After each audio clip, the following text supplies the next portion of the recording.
시간이 가는 게 참 빠릅니다. 제가 1990년도에 사역자가 되어서 주의 말씀을 전했는데 이제 어느덧 30년째가 되었습니다. 그래서 30년 동안 설교를 하면서 하나님의 말씀을 이렇게 다 설교한 것을 반복하지 않았습니다. 그러니까 왜냐하면 보게 되면 참조를 하게 되면 비슷한 설교가 나오기 때문에 아예 참조도 하지 않고 봉인을 해두었습니다. 그래서 다 쌓아만 두고 있는데 한 60살쯤에 보려고 합니다. 60살쯤에 보면은 그때는 조금 참조해도 되지 않을까. 한 40년 했으면 그 다음에는 참조해도 되지 않을까 이런 생각이 듭니다. 근데 이 말씀은 수도 없이 많이 설교 말씀을 전했는데 할 때마다 좋은 말씀입니다. 할 때마다 감동이 되고 좋아서 한번 참조해볼까 하는 유혹이 살짝 들어갔고 참조해보려고 했더니 여기 또 삭제돼 있어요. 근데 또 머릿속에 있는 부분도 또 있고 그래서 이 말씀을 작년 한 해 동안 얼마큼 많이 묵상했나 이렇게 기억을 더듬어 보니까 한 수백 번 한 것 같더라고요. 이 말씀을 묵상하면 이거보다 참 좋은 말씀이 성경에 사실 거의 없는 것 같아요. 거의 그러니까 이스라엘 사람들은 이 시편 23편을 이거 가지고 계속해서 묵상을 한다고 합니다. 이스라엘 사람들은 이걸 많이 묵상하고 이걸다가 신앙 고백으로 사용을 한대요. 이게 신앙 고백이라고 할 수가 있습니다. 오늘 제목 이렇게 잡아봤어요. 처음에 이 말 자체가 신앙 고백입니다. 여호와는 나의 목자시니. 이게 신앙 고백입니다. 이게 진짜. 아멘. 여러분들은 하나님이 나를 이끌어 주시는 목자라고 생각하십니까? 아멘. 이게 엄청난 신앙 고백입니다. 아멘. 나를 이끌어 가시는 분이 누구인가? 이거 정말 중요한 부분입니다. 양은 전에도 설명해 드렸듯이 양은 이 세상 동물들 중에 가장 약한 짐승들 중에 하나입니다. 달리기가 정말 느리고요. 이 양들은 토끼는 빠르기라도 한데 양들은 느리고 얘네들은 누가 돌보지 않으면 살아갈 수가 없는 애들입니다. 굉장히 나약한 짐승들입니다. 저 양들은 목자가 돌봐주지 않으면 그냥 잡아먹힙니다. 늑대나 사자나 곰이나 어떤 짐승이 오든지 쉽게 잡아먹힐 수 있는, 가끔 가다가 이렇게 그 독수리 같은 것들이 와갖고 조그만 양들 같은 경우는 그냥 채가잖아요. 양들을 채가가지고 잡아먹기도 하잖아요. 그러니까 양들은 이렇게 정말 나약한 존재입니다.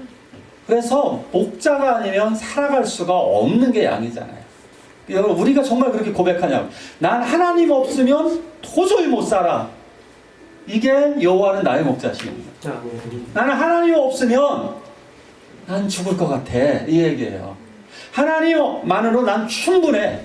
난 회사도 없고 대학도 없고 가정도 없고 다 없어. 그래도 나는 하나님만으로 충분해. 이것이 바로 여호와는 나의 목자신이라고 하는 다윗의 완벽한 신앙 고백입니다. 이것이 시작의 말들은 신앙 고백을 의미합니다. 그래서 성경의 신앙 고백은 창세기 1장 1절에 나오는 겁니다. 그걸 진짜 신앙 고백입니다. 뭐죠? 태초에 다윗이 천지를 창조하십니다. 태초에 저절로 이루어지리라. 맞습니까? 아니죠. 태초에 하나님이 하늘과 땅을 창조하십니다. 만드십니다. 태초에 하나님이 천지를 창조하시니라. 이 대답이면 사실은 끝난 겁니다. 하나님이 하늘과 땅을 만드시고 나를 만드셨다는데 우리가 어떻게 살아가야 될까요? 이미 창세기 1장 1절에 신앙 고백이 들어있는 겁니다. 마가복음 1장 1절에 신앙 고백이 들어있습니다. 하나님의 아들 예수 그리스도의 복음의 시작이다. 복음의 시작이다. 이제 하나님의 아들 예수 그리스도에 의한 새로운 세상이 열렸다 이런 겁니다. 이 신앙 고백으로 말미암아 너무너무 좋은데 여호와는 나의 목자시니 이걸 제가 수도 없이 외우면서 외우는 게 아니라 이제 고백이죠. 고백하면서 너무너무 좋은 거예요. 하나님에 대한 사랑 고백인 겁니다. 여호와는 나의 목자시니 내가 부족함이 없으리로다. 나는 필요한 게 없어 이겁니다. 이렇게 영어로다가 번역을 하면 나는 필요한 게 원하는 게 없어 이러는 거예요. 원하는 게 없어. I shall not want 이렇게 돼요. 나는 원하는 게 더 이상 없을 거예요. 이렇게. 나는 충분하다는 거예요. 나는 하나님만 있으면 다른 게 필요 없어요 라고 고백을 하는 거예요.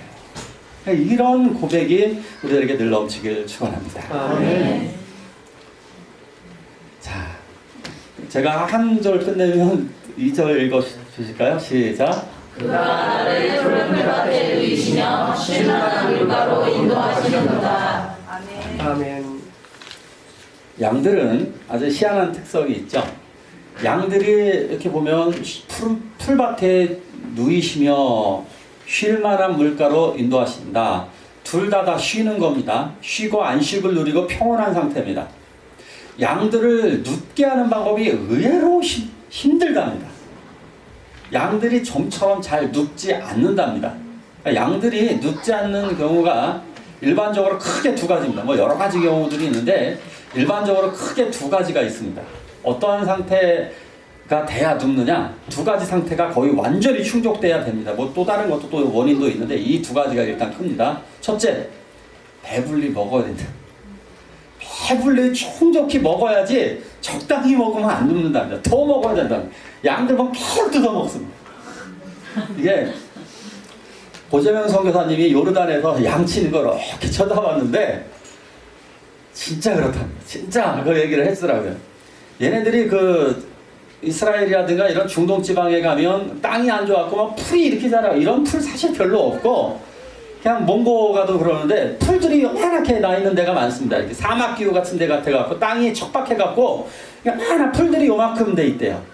근데 이게 여름 되면 또 싹 죽는다 그러잖아요. 여름에 뜨거운 태양이 오면 풀은 마르고 꽃은 시드나. 이게 이 나라 이스라엘 땅에 가보면 여름철에 가보면은 그냥 빨갛대잖아요. 다 죽어가지고 빨개가지고 황량하대잖아요. 근데 겨울이나 봄에 가면 파릇파릇한 게 막 있대잖아요. 근데 요만한 풀이 나온다는 거예요. 그걸 양들이 요거 뜯어먹으니 양이 얼마나 차겠냐고요. 그러니까 양들이 계속해서 뜯어먹는다는 거예요. 그런데 그걸 풍성히 뜯어먹어야 얘네들이 비로소 눕는다는 겁니다. 자, 근데 요럴 때 바로 안 눕는데요. 두 번째 뭐가 돼야 되느냐? 위험이 없어진대요. 자기가 위험하다고 느껴지면 절대로 안 눕는다.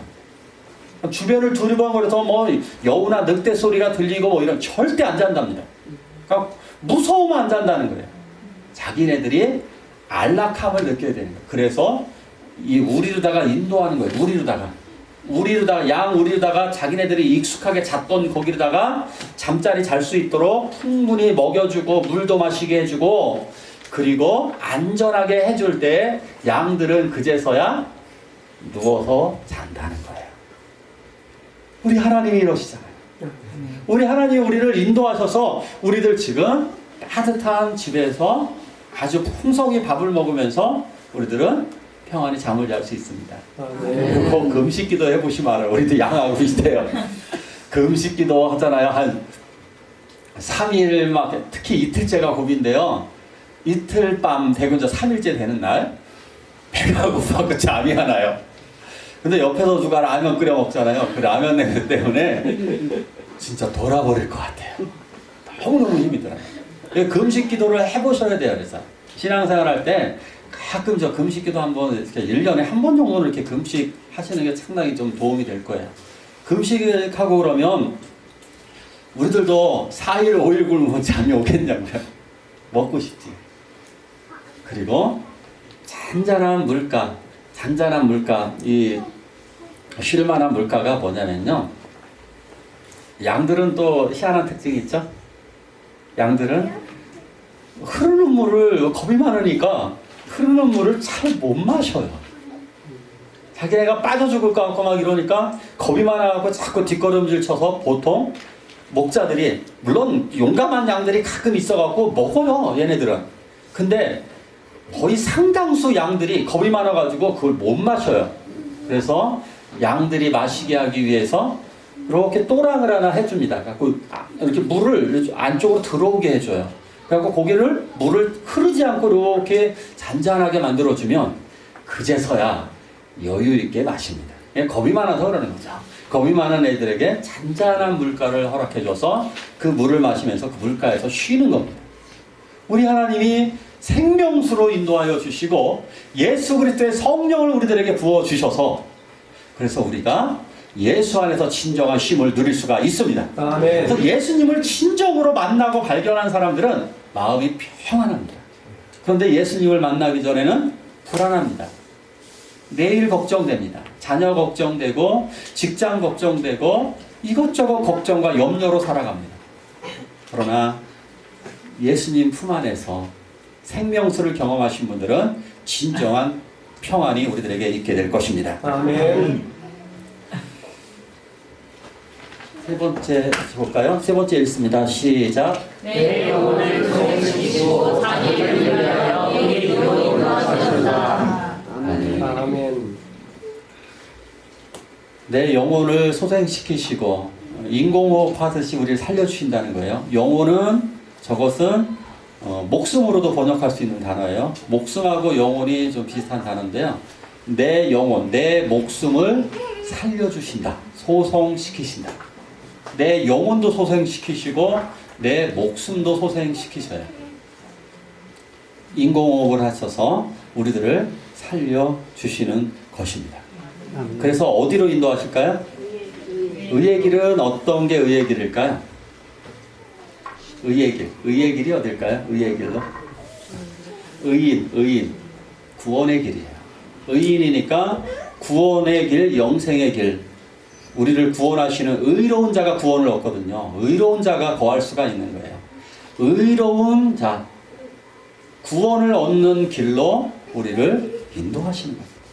그런데 자기 이름을 위하여 저거를 다 이렇게 번역할 수가 있는데, 자기의 이름을 걸고, 내 이름은 예수님의 이름이 달려 있는 거예요. 예수님 자기가 달려 있다고요. 그러니까 우리들을 인도하시는 것이 하나님 자기 이름을 걸고 우리를 어떻게든 인도하여서 여러분들을 이 자리에 앉히신 줄을 믿습니다. 아멘. 하나님께서 우리를 사랑의 손길로 인도하셔서 우리를 먹여주시고 우리를 인도하셔서 우리를 의인의 자리, 그러니까 죄인의 자리는 벌을 받고 책망받고 심판을 받지만, 의인의 자리는 칭찬받고 상급받고 영원한 생명을 누리게 될 것입니다. 바로 그 길로 인도하시는 것입니다. 내 영혼을 소성시키신다. 얼마나 행복합니까? 베네수엘라 소식 다 아시나요? 베네수엘라가 지금 어떨까요? 그 베네수엘라가 사람이 몇 명쯤 되죠? 베네수엘라 국민이 2천만 명 좀 넘을 거예요. 2,800만 명인가 2,500만 명 정도 되는데, 그 나라를 지금 1, 2년 동안 떠난 사람이 500만 명이 넘습니다. 500만 명이 넘는 사람이 4분의 1 정도가 나라를 떠났습니다. 나라가 지금 완전히 망했죠. 베네수엘라 부자 나라입니다. 석유 매장량이 세계 1위입니다. 그리고 금 세계 매장량 2위입니다. 거기다가 여기 이 나라는 가스까지 많습니다. 천연 가스도 많습니다. 그리고 이 나라의 특징도 다이아몬드도 많습니다. 근데 이 나라가 파산을 해가지고 국민들이 지금 거지같이 살아가고 있습니다. 매일 살인사건이 수도 없이 많이 벌어지고 1년 동안도 수십만 명이 살인사건으로 죽어가고 지금 공포입니다. 공포. 여기에 한국의 선교사님들이 가 계십니다. 여기에. 제가 아는 목사님이 가 계십니다. 거기서 베네수엘라에서 지금 그 사역을 하는데 굉장히 목숨 걸고 진짜 사역을 하고 계신다고 하더라고요. 죽어가는 사람이 정말 부지기수인데 거기에서 지금 대학생 청년들을 모아놓고 이제 대학이 다 무너졌으니까 이제 청년들을 모아놓고 100여 명 정도 모아놓고 지금 기도를 시키신답니다. 거기서 예배를 드리면서 기도하는데 그 베네수엘라에 있는 그 청년들이 기도하는데 놀랬어요 진짜. 기도를 여기도 보니까 집회를 며칠 하는지 아세요? 그 부흥 집회를 하는데 열흘 동안 하더랍니다. 근데 놀랍게 기도를 24시간 기도를 시킨답니다. 근데 그 24시간 동안 기도를 하더랍니다. 상식으로. 근데 이 사람들이 왜 기도할까요? 이런 거죠. 이 백성을 살려달라고. 이 나라 살려달라고. 그러니까 우리나라가 그랬잖아요. 우리나라의 초기의 신앙인들이 그렇게 기도했어요. 그렇게 24시간 철야 기도했다고요. 24시간. 진짜 기도하면 24시간 동안 이 대한민국 살려달라고 그렇게 기도했어요. 그런데 하나님은 어떻게 하셨습니까? 죽은 목숨 같은 대한민국을 소송시키셨습니다. 할렐루야. 아멘. 그렇습니다. 하나님은 이 청년들을 통하여 분명히 베네수엘라 살리실 겁니다. 아멘. 그러기에 우리들도 그 하나님께 부여잡으라는 거예요. 하나님께 부여잡고 하나님을 바라보게 될 때 하나님 우리들의 영혼을 소생시켜 주시고 자기 이름을 걸고 의의 길로 인도하여 주실 것입니다. 아멘. 읽을까요? 시작. 내가 사망의 음침한 골짜기로 가는지라도 해를 두려워하지 않을 것은 주께서 나와 함께하시니라. 주의 지팡이와 막대기가 나를 안위하시나이다. 아멘. 내가 사망의 음침한 골짜기로 다닐지라도 해를 두려워하지 않을 것은 주의 지팡이가 막대기가 나를 안위하시나이다. 나를 지켜주십니다. 사망의 음침한 골짜기, 사망의 음침한 흑암으로 번역할 수도 있고 그림자로 번역할 수도 있는데 죽음의 그림자 골짜기, 죽음의 그림자가 가득한 그 사망의 골짜기를 지나간다 할지라도 하나님이 우리를 무엇으로 보호하실까요? 지팡이야 막대기. 어떤 게 지팡이고 어떤 게 막대기일까요? 자, 어떤 게 지팡이죠? 지팡이, 막대기. 그렇죠. 근데 현지에 사는 중동에 사는 분들한테 물어봤더니 이게 막대기고 이게 지팡이라고 그러더라고요. 그렇게 가르쳐 주시더라고요. 중동에 사시는 분들이. 지팡이, 막대기. 좀 이해가 언뜻 이해가 안 가기도 합니다. 근데 얘는 얘 지팡이를 뭐로 사용할까? 요거로다가 전에 얘기했던 그 예레미야 선지자가 보았던 살구나무 있잖아요. 그 살구나무가 아몬드라 그랬죠. 알몬드 트리. 이게 아몬드 나무로 주로 만들어요. 이런 이 지팡이를 아몬드 나무로다 만드는데 아몬드 나무가 가끔 이렇게 뭉툭한 게 있어요. 요 뭉툭한 거로다가 요거로다가 두들겨 패면 쫙 뻗습니다. 이 특전사들이 사용하는 이 봉이 하나 있는데 특전사들이 이렇게 사용하는 그 봉으로다가 이 허벅지를 때린다 그러더라고요. 허벅지를 딱 때리면 그 건장한 남성도 뭐 아무리 혁주, 한섭이 뭐 이런 사람들이 할지라도 그냥 폭폭 부러진다 그러더라고요. 그냥 폭폭 부러진대요. 그냥 머리에 한번 딱 내리치면 머리 깨져가지고 그냥 이렇게 덤비지 못한다 그러더라고요. 아무리 뭐 그걸 해본 사람이 얘기하더라고요. 제 후배가 헌병대에 있었는데 이 특수봉을 가지고 해병대들이 이제 어디 나이트클럽인가 갖고 이렇게 싸움판을 만들어 놨대요. 그래갖고 출동을 했는데 봤더니 해병대 30명이 그 사람들 조폭들하고 싸움이 붙었는데 이 싸움을 해결해서 조폭도 얼마나 쓰고 해병대도 셉니까? 그런데 헌병대가 하고 몽둥이를 한 대씩 때리니까 다 쪽쪽 뻗더래. 개구리 뻗듯이. 너무너무 쉽게 제압했다고 맨 처음에 무서워갖고 벌벌 떨었는데 맹걸 이것들 뭐야 그러고 탁탁 때리는데 머리는 때리지 말아라 죽을 수도 있다 그래갖고 허벅지만 때리라 그래서 허벅지하고 팔뚝 때렸더니 한 대 맞고 그냥 쪽쪽 뻗더래요. 그런 나무예요 이런 것들이. 짐승을 한 대 탁 머리를 때리면 쪽 뻗어요. 이 막대기로 우리를 보호하신다는 거예요. 왼쪽에 지팡이 저건 찌르기도 하고 건져내기도 하는 일석이조예요. 저것도 좀 끝을 뾰족하게 저 지팡이로다가 찌르기도 하고요. 그리고 끝으로다가 이렇게 건져내기도 합니다. 자, 이 두 가지가 있습니다. 무슨 뜻일까요? 예, 이중보호. 완벽한 보호를 말씀하시는 거예요. 하나님께서는 그의 성령을 통하여서 그리고 그의 천사들을 통하여 우리를 보호하여 주실 것입니다. 아멘. 그러기에 두려워하지 마십시오. 사망의 음침한 골짜기, 이것은 우리들의 질병, 우리들 다가올 사고, 우리들의 미래에 대한 불안감, 여러 가지 걱정과 염려들 하나님께 내어놓으시기를 축원합니다. 아멘. 수없이 많은 이러한 사망으로부터 우리를 건져 주실 것입니다. 또 읽을까요? 시작. 주께서 내 원수의 목전에서 내게 상을 차려주시고 기름을 내 머리에 부으셨으니 내 잔이 넘치나이다. 아멘. 아멘. 원수의 목전에서 상을 차려주시니까 원수들을 나를 괴롭혔던 원수들이 우리들한테 굴복을 하고 우리들은 거기서 이제 잔치자리가 벌어지게 되는 거죠. 이제 고대 시대 최고 좋다고 그랬어요. 자, 그런데 여기서 핵심적으로 봐야 될 단어가 무엇이냐면 내게 상을 차려주신다. 주님이 나의 요리사가 되어주신다. 주님이 나의 요리사예요. 주님이 우리들에게 이 6월절 식탁을 통해서 주님은 스스로 요리사가 되어주심을 보여주셨어요.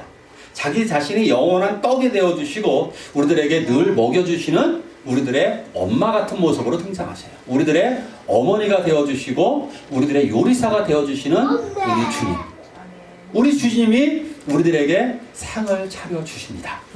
그래서 영원한 상을 차려주셔서 우리들로 하여금 영원한 생명에 이르게 하십니다. 자, 두 번째로 기름으로 내 머리에 바르신다. 기름은 구별해 놓는 특별한 것을 의미하죠.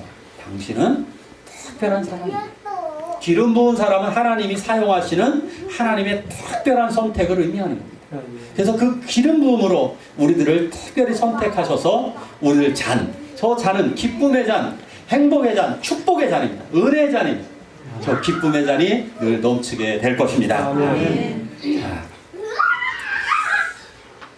자, 같이 봅니다. 시작. 내 평생의 선하심과 인자하심이 당신 나를 따르리니 내가 여호와의 집에 영원히 살리로다.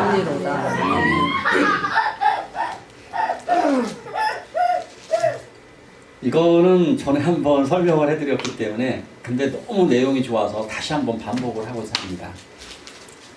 나를 따르리니가 라다프라고 하는 히브리어인데 이건 추격하다는 뜻이라고 했습니다. 추격. 이게 다윗이 썼잖아요. 다윗을 추격했던 사람이 누구죠? 사울 왕이죠. 왕이 3,000명의 군대를 거느리고 추격해 왔습니다. 얼마나 무서울까요? 3,000명의 군대들이 자기를 추격해 옵니다. 적군들에 의해서 추격당할 때도 많았습니다.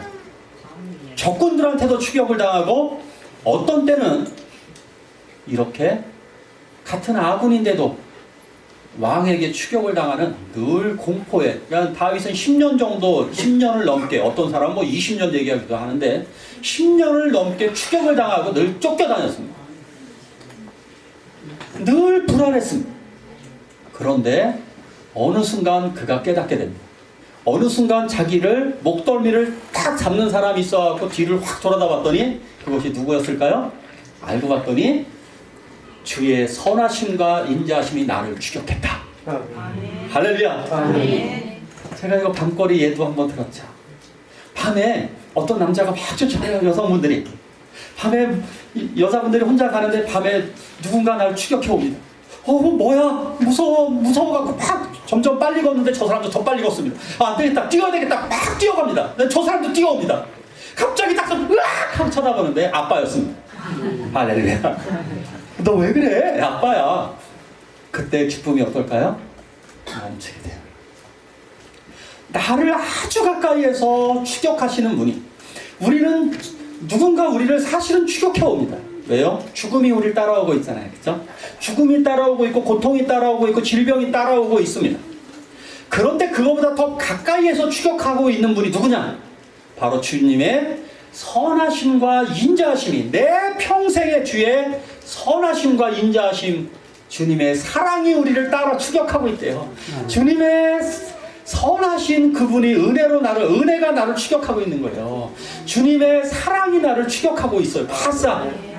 나의 질병, 나의 고통은 좀 멀어요. 걱정하지 마세요. 더 가까이에서 주님이 나를 포옹하고 나를 안고 계십니다. 할렐루야. 네. 자, 그래서 우리는 어떻게 됩니까? 내가 여호와의 집에 영원히 삽니다. 자, 아까 추격을 당해서 아빠가 딱 안아줬어요. 깜짝 놀래갖고 이제 다시 앞을 쳐다봤더니 나의 집이에요. 나의 집 앞에 내가, 여호와의 집 앞에, 천국 앞에 내가 이르게 되었다. 와, 다윗이 이거 얼마나, 어떻게 이렇게 기가 막힌 시를 지을 수 있었을까요? 제가 아침마다 정말 이 시를 좀 고백하셨으면 좋겠어요. 삶 속에서. 아침마다 제가 아침에 번갈아 가면서 해요. 어떤 때는 주기도문을 하고, 어떤 때는 여호와는 나의 목자시냐. 이거 한번 번갈아 가면서 해보세요. 너무너무 은혜롭습니다. 2차 대전 당시에 그 유대인 친구하고 독일 친구가 있었습니다. 이 예화도 한번 했었던 거예요. 독일 친구하고 유대인 친구 둘이 같은 방을 쓰고 있었습니다. 룸메이트였습니다. 근데 유태인 친구가 공부가 끝나고 나면 뭐라고 자꾸 떠들어대는 거, 큰 소리로 확 낭송을 하는 겁니다. 그래서 야, 너 지금 뭐 하는 거야? 나 시편 23편을 우리나라 말로 이스라엘 나라 히브리어로다가 외우고 있어. 그래? 그럼 나도 가르쳐줘봐. 니네 나라 말도 나도 배워보게 해가지고 이분이 따라합니다. 미즈모르 레 다비드 아도나이 로이 로 에사르 이러면서, 이게 저 히브리어인데요. 히브리어로다 이렇게 말씀을 같이 외웁니다. 그러니까 둘이 쿵짝이 맞아갖고 외우니까 참 좋습니다. 그래서 공부가 끝나고 나면, 공부 끝나고 났다. 야, 같이 한번 해볼까? 미즈모르 엘 다비드 그러면서 둘이서 막 외워가는 거예요. 그러니까 둘이 쿵짝이 맞아서 너무너무 좋았습니다. 자, 2차 대전이 끝나갈 무렵이었기 때문에 나치 히틀러가 유태인들을 잡아가기 시작했습니다. 그래서 그 소식이 이 독일인 친구에게 들렸습니다. 뭐? 내 친구가 잡혀간다고? 그래서 자전거를 타고 막 그 집을 가봅니다. 친구네 집을 자전거 타고 막 가보았습니다. 친구 가봤더니 이미 때가 늦었습니다. 트럭이 그 집 식구를 다 태우고 잡아간 거죠. 그 집 식구들을 다 트럭에다가 강제로 끌어다가, 그리고 끌어가고 있었어요. 그래서 이 친구는 마지막으로 자기 유대인 친구 얼굴을 보려고 친구 이름을 부르면서 페달을 그냥 밟아서 쫓아갔다고 그래요. 근데 그 소리를 들었는데, 친구 이름 부르는 소리를 듣고 천막을 딱 열어봅니다. 천막을 딱 열었더니 바깥에 친구가 자전거를 타고 있는 거죠. 바깥에서 독일 친구가 그 친구를 부르면서 친구라고 거기 서라고 막 부릅니다. 점점 멀어져 가는데 뭐라고 그 안에서 입 모양 큰 소리를 냅니다. 그것은 바로 시편이었습니다. 여호와는 나의 목자시니 내가 부족함이 없으리로다. 그가 나를 푸른 초장에 누이시며 쉴 만한 물가로 인도하시는도다. 그 목소리를 들으면서 그것이 마지막이 되었습니다. 아마도 독가실로 끌려갔겠죠. 자, 시간이 흘렀습니다. 시간이 흘러서, 그리고 이 독일이 전쟁이 자꾸 불리해지니까 이 친구도 결국 군대에 끌려가게 되었습니다. 근데 전쟁을 하다가 연합군에 잡혔습니다. 연합군에 잡혀서 이제 사형을 당할 독일이니까 연합군들이 독일인들을 사형시키기 시작했습니다. 한 줄로 세워놓고 한 명씩 총으로 다 쏴 죽입니다. 그러니까 이름을 대기하죠. 이름을 대기하고 마지막 할 말 있느냐 그러고 총으로 다 쏴 죽입니다. 이 독일인이 얘기를 합니다. 한마디 저도 할 것이 있습니다. 하라고. 그때 자기가 이 말씀을 마지막으로 외웁니다. 미즈모르 레 다비드 아도나이 로이 로 에사르. 여호와는 나의 목자시니 내게 부족함이 없으리라.